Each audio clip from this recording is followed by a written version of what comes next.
தளபதி விஜயோடைய TVK கட்சி. டிவிகேன்னா என்ன? திராவிட விடுதலை கழகம். இல்ல இல்ல. தளபதி விஜய் இல்லையே. சம்திங் என்னமோ வருமே. தமிழக வெற்றி கழகம். Correct correct correct.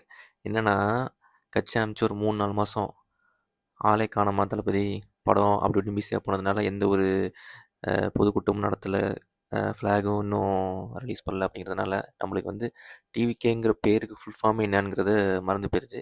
என்ன மாதிரி பல பேர் சுற்றிக்கிட்டு இருப்பாங்க, வெறும் டிவிகே தான் சொல்கிறாங்களே ஒழிய டிவிகே ஃபுல் ஃபார்ம் என்னன்னு கேட்டால் டக்குன்னு நம்மளுக்கு மறந்து போயிருது. ஏன்னா அந்தளவுக்கு பேர் நம்மளுக்கு இன்னும் ரெஜிஸ்டர் ஆகலை. பிகாஸ் கட்சி ஆரம்பித்து 3-4 மாதம் தலைமறைவானதுனால இந்த ஞாபகம் மறதி எல்லாருக்குமே இருந்துக்கிட்டு தான் இருக்குது. ஸோ வருங்காலத்தில் எப்படி இந்த கட்சி போகுங்கிறத பார்ப்போம். என்ன மாதிரி நீங்களும் மறந்துருந்தீங்கன்னா லைக் பண்ணுங்கள், ஷேர் பண்ணுங்கள்.